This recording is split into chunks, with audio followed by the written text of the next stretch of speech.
Breaking news చూస్తున్నాం. BRS మాజీ MLA Jeevan రెడ్డిపై భూ కబ్జా కేసు నమోదైంది. తన భూమిని జీవన్ రెడ్డి కబ్జా చేశాడంటూ రంగారెడ్డి జిల్లా చేవెళ్ల పోలీసులకు ఫిర్యాదు చేశారు బాధితుడు దామోదర్ రెడ్డి. దీంతో జీవన్ రెడ్డితో పాటు కుటుంబ సభ్యులపై కేసు నమోదైంది. ఎర్లవల్లిలో 20 ఎకరాలు 20 గుంటల భూమి కబ్జా చేసినట్లు బాధితుడు ఆరోపించాడు. 2022లో తన భూమిలో దామోదర్ రెడ్డి ఫంక్షన్ హాల్ కట్టగా పక్కనే జీవన్ రెడ్డి భూమి ఉండడంతో ఫంక్షన్ హాల్ కూల్చివేసి తన ఆధీనంలోకి తెచ్చుకున్నట్లు సమాచారం. కబ్జా భూమికి రక్షణగా పంజాబ్ గ్యాంగ్ ఉంచాడని, తాను అటుగా వెళితే మారణాయుధాలతో పంజాబ్ గ్యాంగ్ బెదిరించారని దామోదర్ రెడ్డి ఫిర్యాదులో పేర్కొన్నారు.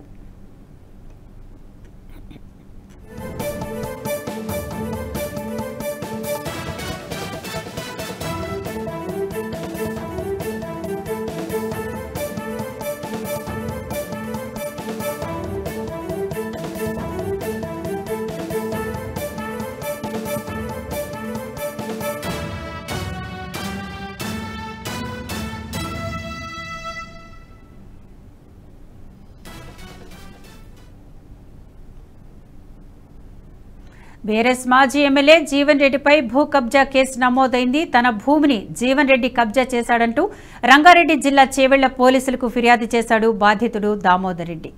ఇదే అంశానికి సంబంధించి మరింత సమాచారాన్ని మా ఎగ్జిక్యూటివ్ శివప్రసాద్ ఫోన్లో అందిస్తారు. శివప్రసాద్, చెప్పండి. బీఆర్ఎస్ మాజీ ఎమ్మెల్యే జీవన్ రెడ్డిపై భూ కబ్జా కేసు నమోదైంది అంటే అతని మీద కాకుండా కుటుంబ సభ్యులందరి మీద కూడా ఎందుకు కేసు నమోదు చేశారు?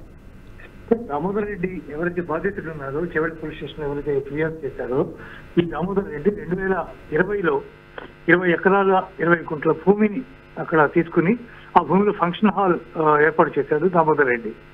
ఆ ఫంక్షన్ హాల్ పక్కనే జీవన్ రెడ్డి యొక్క భూమి కూడా పక్కనే ఉంది. అయితే ఈ ఫంక్షన్ హాల్ ని కూల్చివేసినటువంటి జీవన్ రెడ్డి ఆ ల్యాండ్ ని కబ్జా చేసి దానికి రక్షణగా పంజాబ్ గ్యాంగ్ అక్కడ పెట్టుకుని ఎవరైనా అటువైపుకి వస్తే వాళ్ళు మారణాయుధాలతో వాళ్ళ మీద దాడి చేసేందుకు ప్రయత్నిస్తున్నటువంటి నేపథ్యం ఈ కేసులో కనబడుతుంది. అయితే బీఆర్ఎస్ మాజీ ఎమ్మెల్యే అయినటువంటి జీవన్ రెడ్డి ఈ వ్యవహారాలన్నింటికి పాల్పడుతున్నాడు అనేటటువంటి తీవ్రమైనటువంటి ఆరోపణలతో ఈ దామోదర్ రెడ్డి చేవెళ్ల పోలీస్ స్టేషన్ లో ఫిర్యాదు చేశారు. కేవలం జీవన్ రెడ్డి కాక ఆయన కుటుంబ సభ్యుల జోక్యం కూడా దీంతో ఉంది. వాళ్ళు కూడా బెదిరిస్తున్నారు అనేటటువంటి ఆరోపణల మీద వాళ్ళందరి మీద జీవన్ రెడ్డి ఆయన కుటుంబ సభ్యులందరి మీద కూడా కేసు నమోదు చేశారు చేవెళ్ల పోలీస్ స్టేషన్ లో. దీనికి సంబంధించి అక్కడ ఉన్నటువంటి పోలీసు అధికారులు దర్యాప్తు ప్రారంభించారు.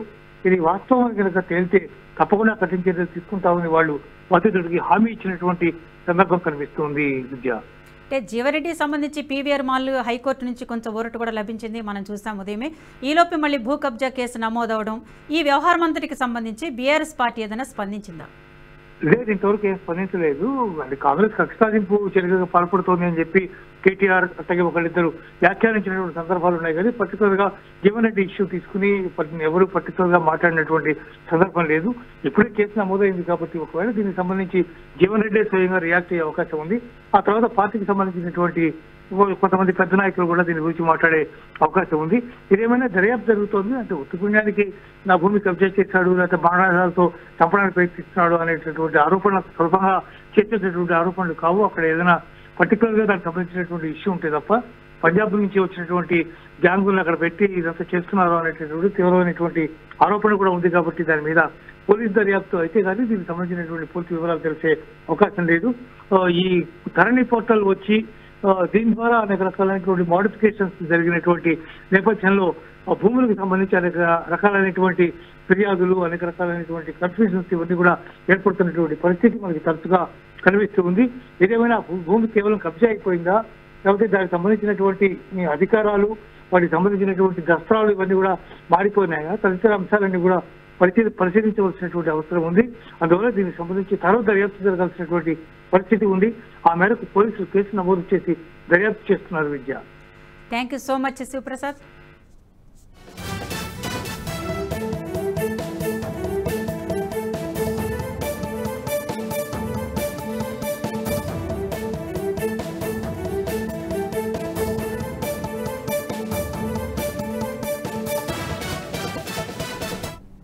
ఈ వీడియో మీకు నచ్చినట్టయితే లైక్ చేయండి, 10 మందికి షేర్ చేయండి. అలాగే కామెంట్ల రూపంలో మీ అభిప్రాయాలను మాతో పంచుకోండి. Nationalist hub group of channels ను సబ్స్క్రైబ్ చేసుకుని తెలుగునాట జాతీయవాద జర్నలిజాన్ని ప్రోత్సహించండి. ఈ వీడియో కింద ఉన్న బెల్ ఐకాన్ పై క్లిక్ చేయడం మర్చిపోవద్దు.